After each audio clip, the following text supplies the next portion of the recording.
audience to have you here. Thank you so much. Very, very early morning for me. Well, first of all, thank you DP World for having me here. Thank you my friend Sultan for inviting me here. Thank you Abdullah for having me here. And thank you all of you for being here so early. I know that. I'm going to have to compete with the audience here, aren't I? Love works better if it's in the afternoon onwards, no? Early morning love. But thank you so much, all of you. God bless you. Thank you, Jane. Thank you. Now, with such a celebrated film career, what would you say has been your guiding principle, both on and off that screen? I think two very simple things. I've said this often enough so people would know about it, but I think the idea when you're working in a business, whether it's the kind of business I do, which is filmmaking, telling stories, or DP World, doing freight business, I think the concept is to be able to give joy to people and keep an environment of joy while you're working with people. I think heavy-handedness, tension while working does not produce the best products. So I keep joy, and I think the other part of it that I've always maintained, and I believe in it, is to take the burden of expectation on yourself. I would like to lead, as they say, by example. If I'm working in a film as an actor, as a producer, I'd like to take the lead and say, see, I'm going to take the hardest step forward.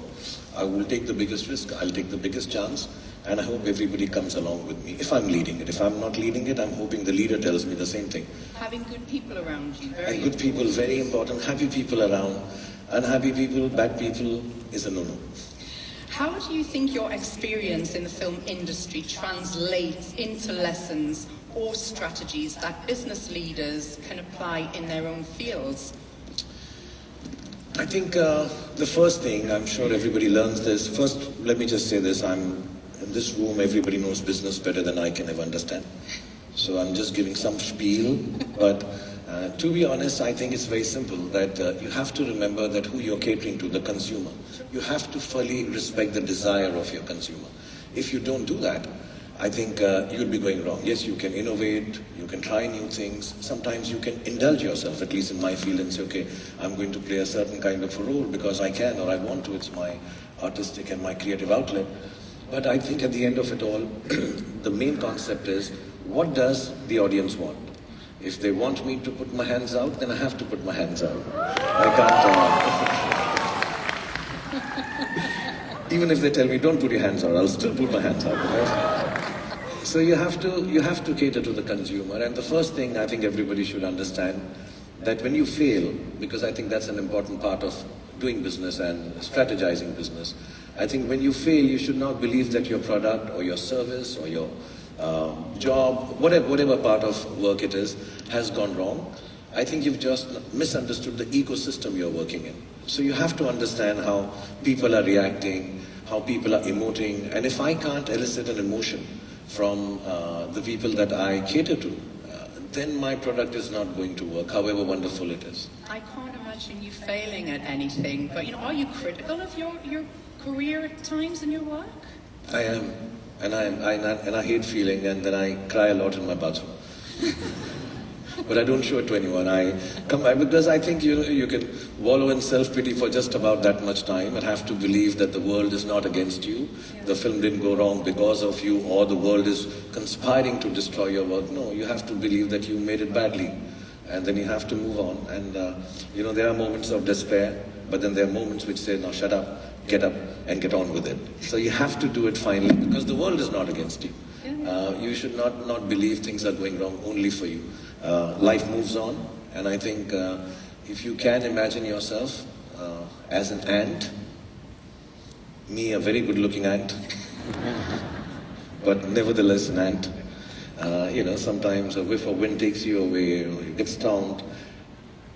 The wind is not working against you, it's just doing what it does. Life does what it does. You can't start blaming life for the failure.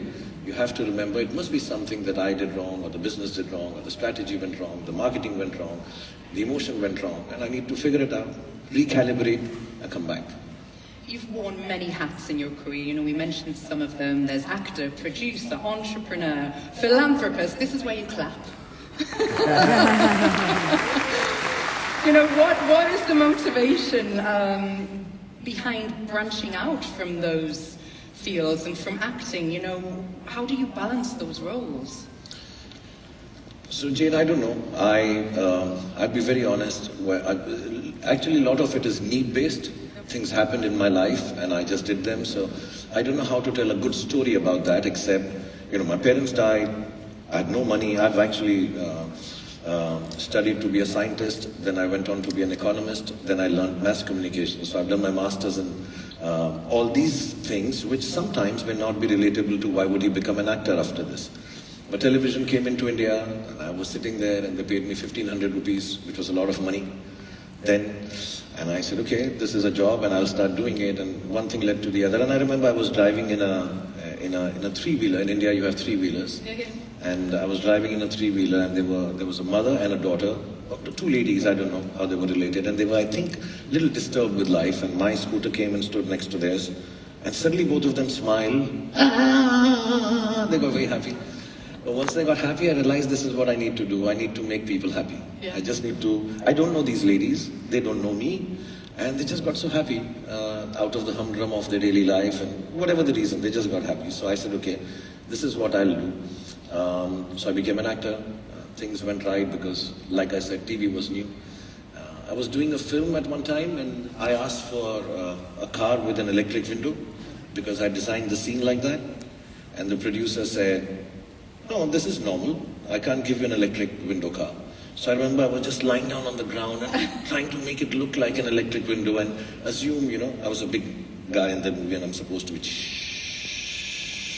while I'm doing it desperately from down here. Always acting, always acting. Yeah, so I just felt maybe I should produce my own films, get a car which has an electric window. So I became a producer.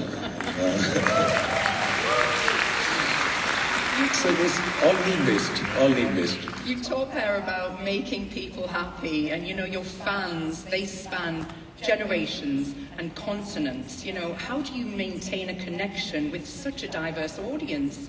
You know, what can global brands also learn from that approach? I don't know if you can learn or not, but I'll tell you what I believe in, honestly.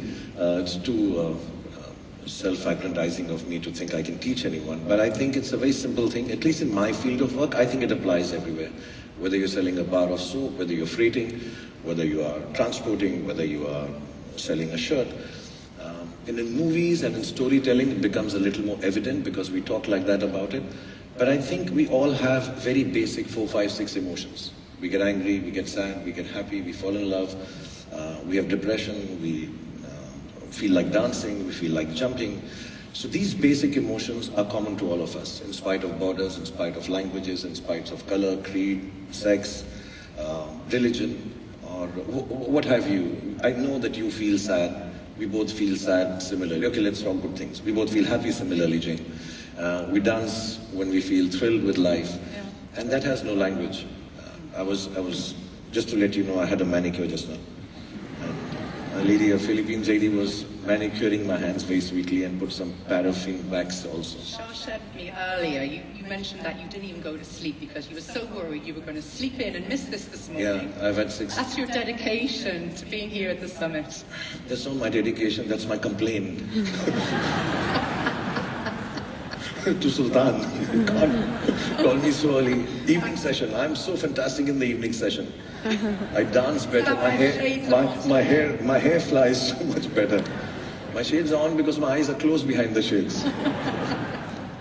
So like I was saying, basic emotions, if you are able to touch, if you are able to get that happening, then I think your brand is intercontinental. It's interworld, it travels everywhere. And the second part, I think the basic emotions we have same, and if you are able to hit upon that, I think you fly. And then there are social, or what I call superficial emotions, the sign of times, what is happening. So if you live in times of strife, your product needs to give you a feeling of safety. You feel in time of anti-establishment, you want to change things, then my movie needs to show me as a hero who will take the world on. So you need to remember these two things for your products, your services to do well. It should touch upon basic emotions. You should be aware of, like I said, the ecosystem and the social emotion that's prevailing. And I think if you can write that. So many a times, my success came in 90s when I think there was a lot of opening up of our country, India, and we were going all around the world and talking about India. And I think the kind of cinema I did, Tujhe dekha to ye jaan. So everybody liked it. Some of them are the ones who got married watching this film 25 years ago. So everybody liked it. It was moments of happiness, goodness, love, Switzerland, and flying. So it was the sign of times. I think you need to recognize that for your product. You have such amazing optimism, you know, and many businesses in the world at times will face difficulties. They may have failure or setbacks. You know, can you, apart from the example when you didn't have the electric window, tell us about something when you faced a challenge and how you overcame that? So like I was giving you the example, you have to take recourse to 2 things or 3 things that you need to believe in. Of course, failure makes you feel very sad. You analyze it, then you have board meetings, and then you shout at the ones below you and say, you must figure out how you can have peace of mind. And then only can you have peace of mind at a professional level, at work level. Then you go and analyze what went wrong with the work that you did, and with an open mind. You cannot be sticky about the fact, no, but I work like this. So you have to be aware. And like I said, you have to believe that whatever failure has happened to you, and it's happened to me very often, just a few years back before COVID, no, it's not reaching out to people, it's not touching people. And I would like to tell, I'm sure most of everyone, inshallah, and mashallah, is successful here.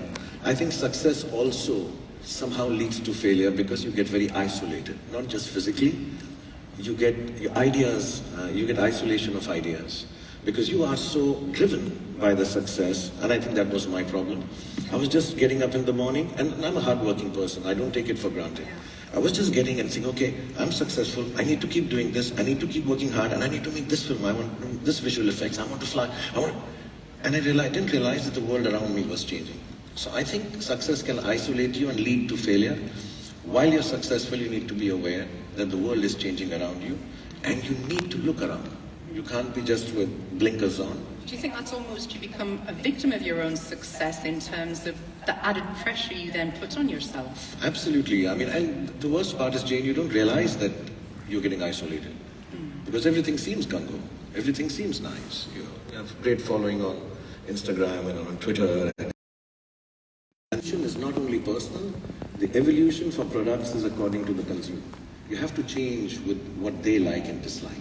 And I think that understanding is humbling, but I think the best thing to mitigate or at least avoid failure, I think you won't avoid failure. Failure will keep happening. You just need to evolve and say, okay, I failed, I need to get on, and I need to... Though there was a time I decided at one time, you know, when I was talking about my failure, that I'll turn into an Italian chef. Okay. I'll give it all up.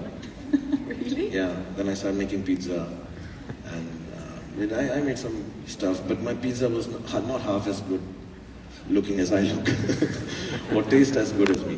So that's what lots of people said. You taste better than the pizza you make. I'm sure you could cook for the audience any day. I'm sure they'd be delighted. If you could go back in time and share with yourself one bit of advice, especially in your early career, what would that be?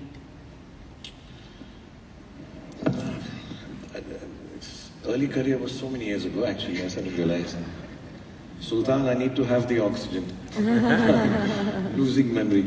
But to be honest, I would not, my advice to the younger me, because now I have more experience, 35 years of working in this field, I think, I have a son who's 27, a daughter who's 23 and a half, and another one who's 11. So I equate, when I speak with them, when I talk with them, I realize that many decisions I took then, when I was 25, 26, I would not take them now if I saw it through the lens of my experience. And maybe if I didn't take it then, I would not have reached where I have reached. Yeah. So I think there would be no advice given to my younger self. I would still want to be, sorry, this is politically incorrect, brash. I would still want him to be overconfident, bordering on arrogant, and being extremely stupid and silly, but being extremely gutsy also. Yeah. So I think I would not be able to give any advice to my younger self. Maybe better hairstyle, better fitting suits. In 90s, my suits used to suck. All over, I see myself. It's a developing process. Mine didn't develop too fast. Mine was failing process as far as my coach. They were so big. I remember one movie I did, Ram, and very few people saw it. Thank you. I'm so happy. You saw my suits in it all over the place. So yeah, maybe better hairstyle and better suits. He looks very good looking close up, ladies and gentlemen. I'm sure you're all wondering, and I'm very good. And smells delicious too, by the way. From a personal development perspective, do you have any practices or routines that you credit with helping you stay focused as well as motivated? Yeah, I have a very simple, and they're very simple things, Jane. I'm so glad you asked this, because I believe the focus has to be on your core competence. My core competence, I think, is being able to act a bit. I don't know if I can act well or not, but act a bit. And that's what I've been doing, and I've been trying to hone my technique in it, and my craft in it, and my art in it. And the focus can shift, but you need to find another focal point within that focus. But the core competence should continue. I hope I don't confuse you, but I'm an actor.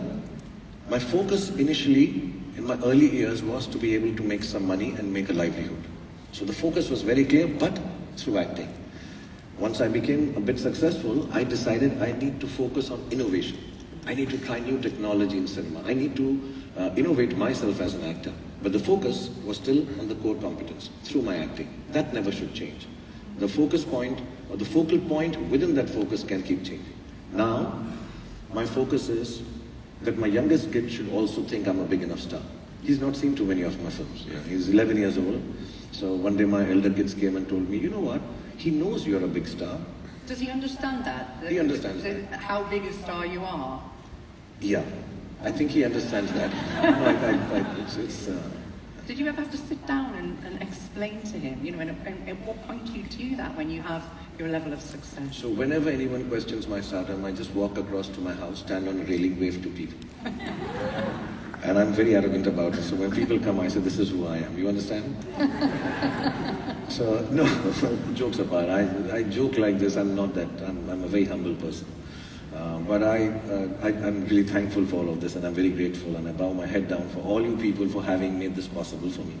But my kids, I want my young, no, honestly, thank you. Thank you.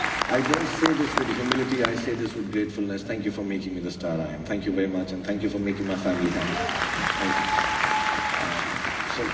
So, I want my son to experience the stardom. Knowing that I'm a star is not good enough, so I need to now focus through my acting in a way that I'm able to capture him as an audience. He's 10, 11. If I can capture him as an audience, then I'm capturing the younger generation also. So I need to figure out that my focus through acting should be now on being able to tell kids, 11 years old, that I'm a good enough star, that you can watch me. And I think that's different focal points within the focus that I keep. Is that how you measure your own personal success these days? Because you mentioned there, when you thought the films maybe weren't doing as well as previously, at what point do you think, yeah, I'm doing all right here? I don't know how to explain it. Yeah, when films do 1,000 crore rupees, I don't know how much is that in dirhams. No, that's a material way. I really feel that the audience now, if I can talk about films, not just business, audience now has changed a lot. And, life has intermingled a lot with social media and become part of storytelling. It's become my 13-year-old can make a film on his telephone now, right? Kids can make a film, and good films and great films. They can tell great stories. So you have to be aware that their video literacy and audio literacy has gone beyond what it was 3 years ago. In 3 years, it has changed a lot. So you really need to focus on trying to be able to hold the attention of youngsters. Not because I want to be young, I just need to understand that they have telephones, they have iPads, they have laptops, they have television. Can I take them away? Or come on them and be the content that they consume? I think that becomes important. Because I'm not saying the older people are boring and you can make them happy with small things. But younger people have a smaller span of attention. So I measure my success. Can I hold the attention of a younger audience now? Because they have so many other distractions. So I think that's, to me right now, that is the way of measuring if I'm doing well or not. You mentioned storytelling there. In your films, they really resonate with that, you know, how do you think that storytelling can maybe be leveraged in business, you know, particularly in a global or multicultural industry like freight?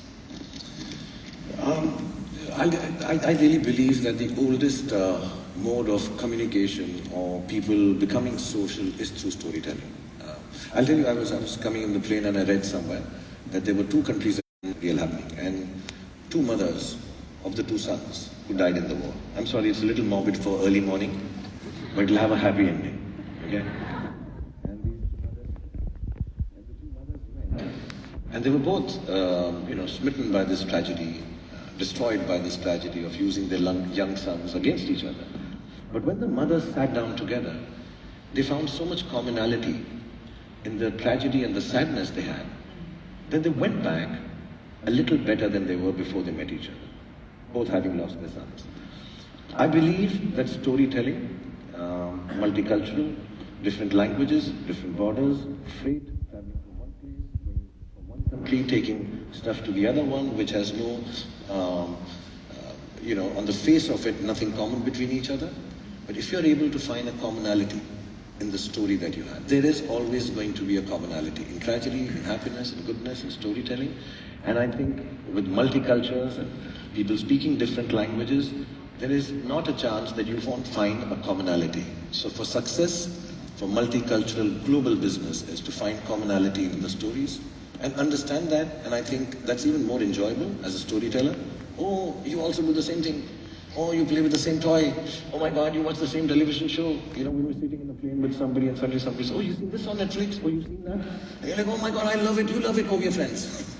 So you need to find commonality in your story for global, multicultural access in business. And I think and I'm a storyteller, so for me, everything's touched. Let's talk about something now that is very close to your heart, and that is philanthropy, and that has played a very big role in your life. You know, why do you feel that it is so important to people with influence to be able to give back? So I come from a very poor background, very lower middle class background in India, where I didn't have, I wasn't very well off. And so I've never had this intention of wanting to give back. I find that not wrong. I just find it not how I feel about philanthropy. I think how it stems for me is that I really respect what I've got. Like I just thanked everybody. That's from the bottom of my heart. I fully understand that my success is not just because of me. It's a confluence of a lot of people coming together in the way I have led my life with them. Whether it's through my cinema or at a personal level. The fame, the riches, the name, everything that has come to me actually doesn't belong to me. And I'm not being extra humble, I'm being honest. It doesn't belong to me. I'd be stupid to think all of this that has happened to me, including standing on the railing outside my house, is only because of me. It's never a one-way street. I can go and stand outside the railing of my house. Nobody needs to love me back. It is a two-way street. And when you become the chosen one for some reason, I don't even know the reason, when you get to be the chosen one and you have this privilege of good fortune, I think it's a natural consequence that you need to share it with the people who made it happen. I don't know if I make sense, but you have to share it with the people who made it happen. So I'm not ever giving back. I'm just sharing it with my partners. I just want everybody to get the opportunity that I got in life when I came from Delhi as a lower middle class boy with no money in his pocket. I just want to have the philanthropy part of it to be, a lot of people gave me opportunities. Can I also be giving some kind of opportunity to someone who's like me and whose life can change with the privileges of good fortune that I've got? Do you think that made you extra determined in your career from the background that you came from? How did that prepare you? Yes, like I mentioned, and I don't want to give sad stories. Yeah. Like I said, every sad story I say early in the morning. Yeah, but it's early morning, otherwise I would tell less sad stories also. Evening time, if you had called me DP World, I would be flying. But I'll tell you honestly, I think, I'll tell you a strange thing. My parents died, I was young. I think my father when I was 14, my mother when I was 24. So I lost them at good gaps of 10 years. There is a saying that losing one parent is sad, losing both is careless. So yeah, I lost both of them. And I just started feeling that I felt very sad, obviously. Everybody does. And I had nowhere to go. I had a sister with me and just the two of us left in this world. And I felt one morning that maybe my parents are there somewhere. I will meet up with them again, for sure. I believe that. I think they're stars in the sky and I'll meet them. These are simple, true beliefs I have, that I'll meet them once. Nice. And aren't they worried right now? Oh my God, what must be happening to my 24-year-old kid who has no sustenance? So I started working very hard. I became very determined to be successful because I didn't want my parents to feel bad that they've not fended for me. So it's a very strange way to look at things. I just said, okay, my father and my mother should not feel they've not fended for me. So I'll try and work very hard, earn some money, become successful, and turn around and say, I'm doing good. Don't feel guilty you died early. So that was the reason. Because I feel, I'd feel very guilty if I died early. I feel guilty for a lot of things if I died early. But, parents must be feeling, they must be missing us. They must be feeling, oh my God, God must be saying, no, it's time to come now, and you can't avoid it and stuff. So it was unavoidable, but I didn't want them to feel bad. Then I'm determined, now for my children. And in a good way, that their lives should be healthy, they should be happy. All three of them are very beautiful, very lovely, very loving, very hardworking. I say that to my kids every day: be healthy, be happy, be kind, look after each other. Yeah, so I'm determined that they're healthy and they're happy. That's it. Money and material power does not count to me. I'm determined to make, for me that would be successful. What advice would you give to anybody hoping to follow in your footsteps and enter a career in acting? Don't try to formulate an image. Just be yourself, be honest, be very hardworking, be courageous enough to make mistakes. Don't figure out who's following, how much following you have, and I need to put this picture out at the airport. I think life has got a lot more for you to take and give than just being worried about 15 minutes of fame. Work for longevity, work for long-term goals, not short-term gains. And I know these are things we read about from childhood, but I speak from an experience of a person who's risen from nothing to become someone that people love so much. And it's the honest truth. Hard work, courage to fail, get up again, make the same mistakes over and over again, and try and come out of it every time. What's the one thing that surprised you with your career? If you say you can go into something with preconceptions, but was it different to how you thought it was going to be? Oh, very different. I thought I'm the best actor in the world when I came on the set. Honest to God, I came on the set and I'm like, push them all off. Come on. I'm ready. And I thought I'm going to do that. And then I realized everybody on the sets was acting better than me. I took the first flight back to Delhi. I remember there used to be an international flight which was 25% cheaper. I couldn't afford the other one. I rushed to the airport, bought the ticket, and I wanted to go home because I realized I was such a bad actor. I saw the rushes, I looked completely wrong, and then I realized that I was disrespecting the fact because, if you've not been in the real world, you think you're the best. So every time I'm learning more, I'm realizing how bad I am. I think that's what surprised me about acting. Every time, it's 35 years, like you said, nearly 100 films. Every time I go on the set, I realize how much there is more to know. The more you get to know, the more you realize how much more there is that I didn't have knowledge enough. So I think that surprises me about acting, that I'm still not as good as 10 years ago, I was the cat's whiskers. Suddenly I'm realizing 10 years later, no, that wasn't so good. Sometimes I see an old film and I say, how could I not do it better? So I think that's what has surprised me most about my profession. That every time I wake up, I realize I could have been better the previous time I went and acted. I am, yeah. Well, I can be better. My goal is that, can I be better?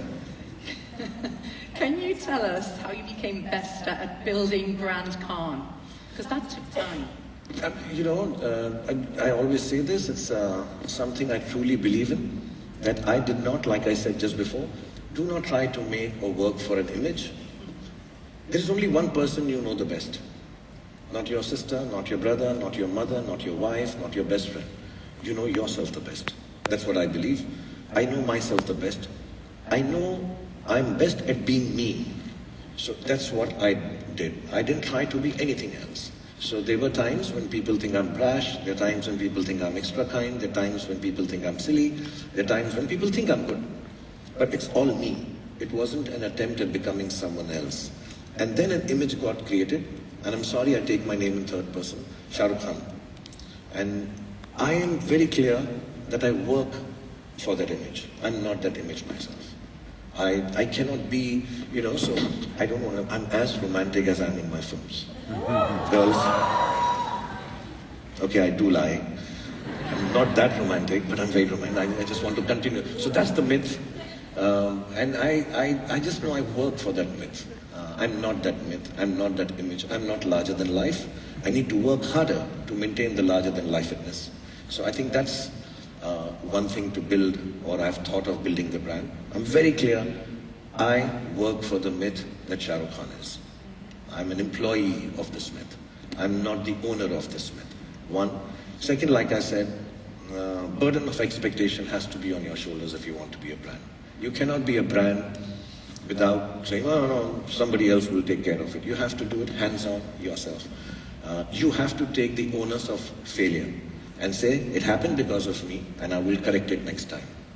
And third thing is, which is often said but never followed, you have to be working very, very hard. You have to work round the clock, all night long, don't sleep, then come on DP World and do early in the morning and do your interview. I've worked so hard today. You have achieved so much, but I wondered, are there any ambitions and dreams that you still hope to fulfill, either within the entertainment industry or beyond? Jane, now I just take it as it comes. I'm really in a happy space. Yeah. God's been kind, Allah's been kind, Bhagwan has been very, very kind. For me, it is all about now enjoying what I do and let that enjoyment permeate to everybody else. I want everyone to be joyful. I want every three-wheeler scooter to have two ladies sitting in it, all around me and smiling when they see me. That's all I want to do. Some men also, yeah, they can also smile. Some guys can also smile with me. That's also nice. But How did the scooter stay up if they waved? it's a three-wheeler. Oh, it's a See, three-wheeler. that's the... You cannot let girls smile at you on two-wheelers. The two-wheeler girls, they don't wave. Okay. They just look. So I'm only going for the girls who are on three-wheelers, okay? They can leave hands and wave out and do everything. So, see, she didn't realize. Europeans, they don't have three-wheelers, so they don't understand. Come to India. Come to India. Little touch. Well, we have been absolutely delighted to have you here. I want to thank you from the bottom of our hearts for spending your early morning here at the summit with us. Thank you to DP World for making today possible, and to you, our fantastic audience. Please, ladies and gentlemen,